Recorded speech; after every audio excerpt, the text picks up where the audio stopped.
Hello my dear student, कैसी चल रही है आप सबकी पढ़ाई। आई होप अच्छा ही होगा।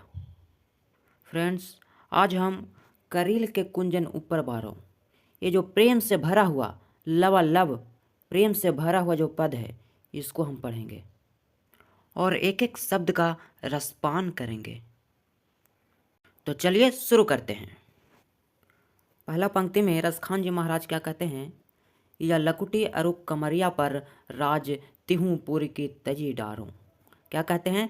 या लकुटी अरुक कमरिया पर राज तिहूँ पुर की तजी डारों। फ्रेंड्स, लकुटी का अर्थ यहाँ होता है लाठी। लकुटी का अर्थ होता है लाठी। कमरिया का अर्थ होता है कंबल, जो हम लोग ओढ़ते हैं ना, कंबल।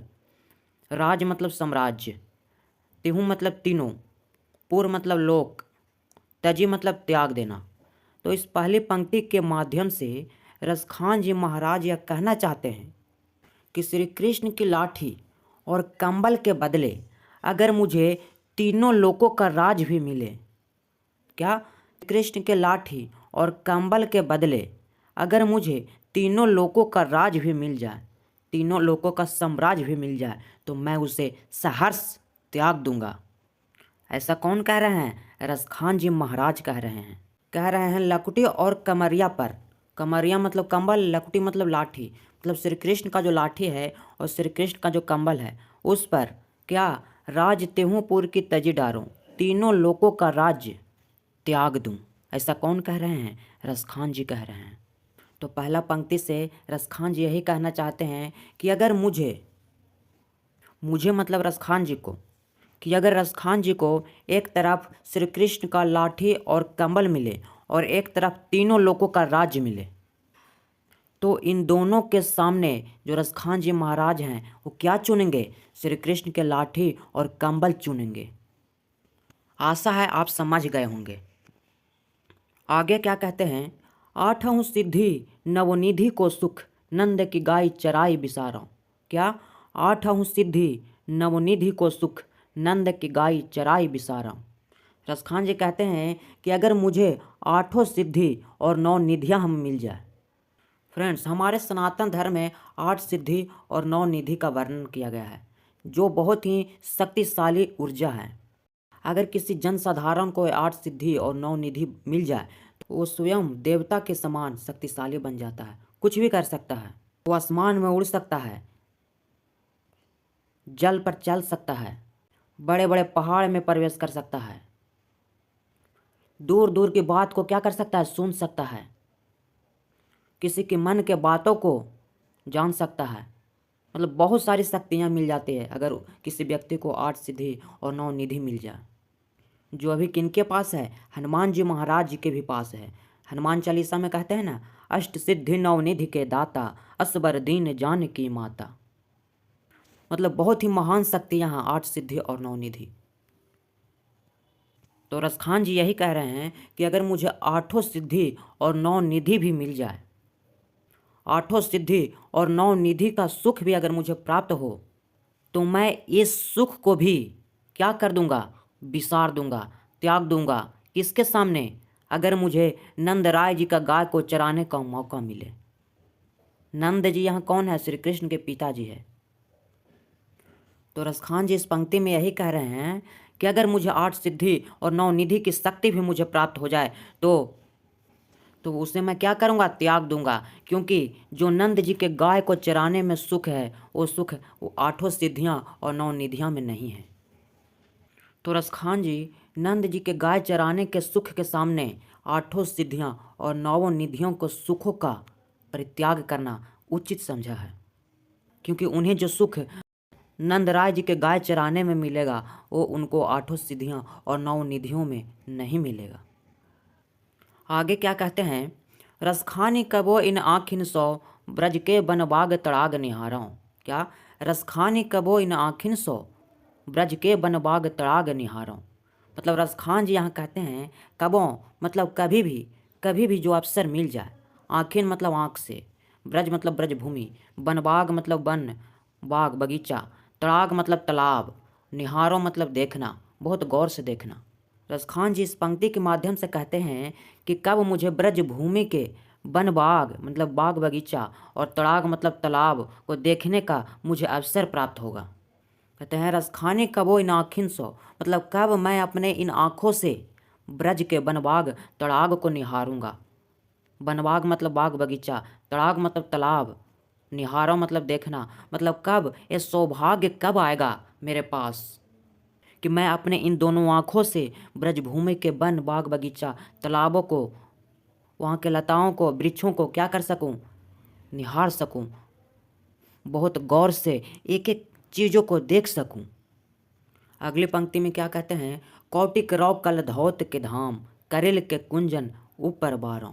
क्या कहते हैं, कौटिक रौ कल धौत के धाम करेल के कुंजन ऊपर बारों। फ्रेंड्स यहाँ करेल का मतलब क्या होता है, करेल का मतलब होता है एक कांटेदार झाड़ी। झाड़ी आप समझ रहे होंगे, गांव गांव देहात में छोटा छोटा कटीला पौधा हो जाते हैं बहुत सारा, उसको झाड़ी बोल देते हैं। तो करेल का मतलब है झाड़ी वाला, कांटेदार झाड़ी वाला पौधा। तो इस पंक्ति में रसखान जी क्या कह रहे हैं कि कौटिक रौ कल धौत के धाम। कौटिक मतलब करोड़ों, कौटिक मतलब करोड़ों, कलधौत के धाम का अर्थ होता है इंद्र के पद, स्वर्ग लोक जिसको कहते हैं। करेल का मतलब आप समझ गए होंगे। कुंजन मतलब बगीचा, कुंज ये पर्यायवाची शब्द है कुंज का, कुंज का पर्यायवाची शब्द कुंजन जिसका मतलब होता है बगीचा। बारों मतलब न्यौछावर कर देना।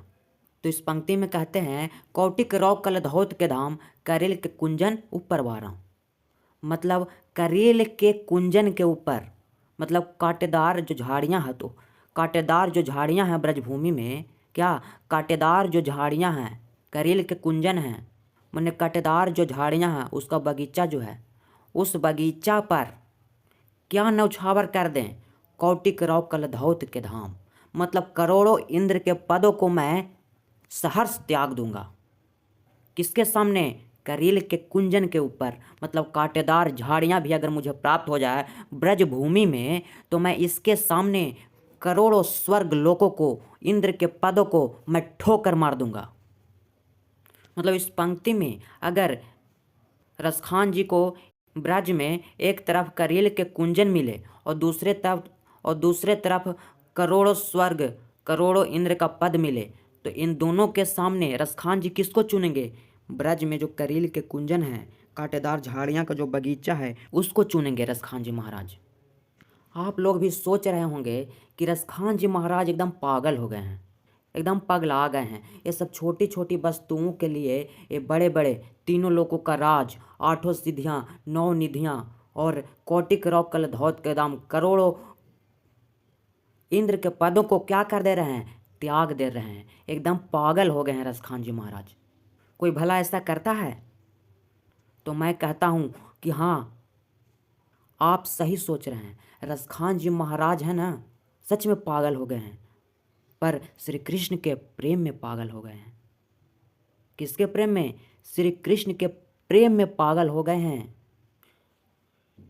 वो सब लकुटी और कमरिया पर और नंद के गाय चराने के लिए और ब्रज के कांटेदार झाड़ियों के लिए ये सब महान महान चीज़ों को, नो डाउट ये बहुत ही तीनों लोकों का राज, आठों सिद्धि, नौ निधि, करोड़ों कलधौत के धाम, बहुत ही महान है सब। लेकिन फिर भी रसखान जी महाराज श्री कृष्ण के लाठी और कमरिया के लिए और नंद जी के गाय चराने के लिए और ब्रज में कटीले झाड़ियों के लिए इन सब सुखों को क्या कर दे रहे हैं, त्याग कर दे रहे हैं। ऐसा क्यों कर दे रहे हैं आखिर? क्या आपने सोचा है कभी? इनके अर्थों को तो आप समझ गए होंगे, एक एक शब्द को आप समझ गए होंगे, पर इसके पीछे क्या मंतव्य है, ऐसा वो क्यों लिख रहे हैं, ऐसा ये क्यों कह रहे हैं, ये सब सुखों को क्यों त्याग दे रहे हैं? क्या आपने कभी सोचा? इन सब महान सुखों को रसखान जी इसलिए छोड़ दे रहे हैं, त्याग दे रहे हैं, ठोकर मार दे रहे हैं, क्योंकि रसखान जी महाराज को श्री कृष्ण से बहुत प्रेम है। श्री कृष्ण जी महाराज को बहुत प्रेम करते हैं। कौन? रसखान जी। और जब किसी को किसी से प्रेम हो जाता है तो अपने प्रेमी के छोटे छोटे वस्तुओं के सामने भी बड़ा से बड़ा सुख, बड़ा से बड़ा मूल्यवान चीज़ भी मिट्टी के समान हो जाता है, कोई मोल नहीं रह जाता। ये श्री कृष्ण के प्रति रसखान जी का प्रेम का प्रभाव है। जिस प्रेम के वशीभूत होकर रसखान जी महाराज इन महान महान उपाधियों को भी त्याग दे रहे हैं, मिट्टी के समान त्याग दे रहे हैं। इन शब्दों के पीछे का असली भाव तो वही जान सकता है जिसने कभी प्रेम किया हो। जिसका प्रेमी हृदय है वही इन शब्दों के पीछे के भाव को समझ सकता है। प्रेमी हृदय ही इस भाव को पकड़ सकता है। वैसे स्टूडेंट जो इनके भावों को नहीं समझ पाया, भावों को नहीं गहरा पाया, उनके लिए तो बस इतना ही कहूँगा कि ये तो प्रेम की बात है उधो, बंदगी तेरे बस की नहीं है। खैर छोड़िए इन सब बातों को। ये सब बात पार की जगत की बात है जिसको समझा नहीं जा सकता, अनुभव किया जाता है।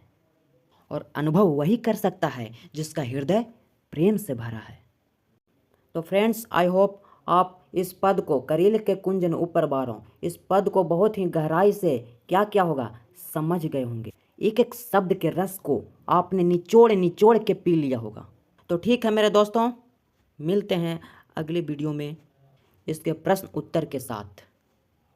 तब तक के लिए आप सब रखिए अपना ख्याल और धन्यवाद।